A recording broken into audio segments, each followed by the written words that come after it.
Hello, this is Brian Shannon from Alpha Trends Blogspot. Today is Wednesday, May 16th, 2007. And on Wall Street today, we're looking at shares of Morgan's Hotel Group, symbol MHGC. You can see here that the stock is in a very nice uptrend, which is, of course, why it's on Wall Street to begin with. One thing that concerns me just initially is the volume.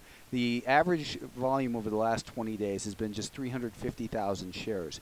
The problem with thinly traded stocks like that is a lot of times they become, instead of a Morgan's Hotel, more of a Roach Motel, meaning they're easy to get into but difficult to get out of when you really need to find that liquidity. So I'd say be careful with this one because of the volume. And you notice that we've just seen a volume spike in the stock here just a couple days ago as the stock gapped higher, and kind of intraday did see a little bit of a reversal as it left this long tail up here.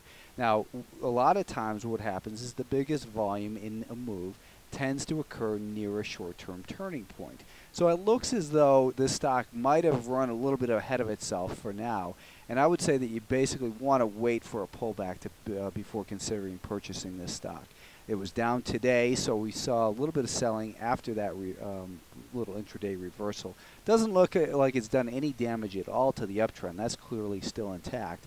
But I think chasing it at this point doesn't make sense. Instead, you want to see a pullback probably down towards about that $22 level.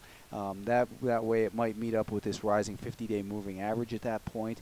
And I wouldn't say buy it as it pulls back, but wait for it to pull back, find a little bit of support, and then once it shows strength, let's say above 22.5 or so, that's the ideal purchase point because you don't know when the pullback is going to end. So you want to wait for evidence that the buyers are regaining control. Now, this stock came public, it looks like in February of 2006. I don't know why my chart shows 2000 right there, but that's not correct.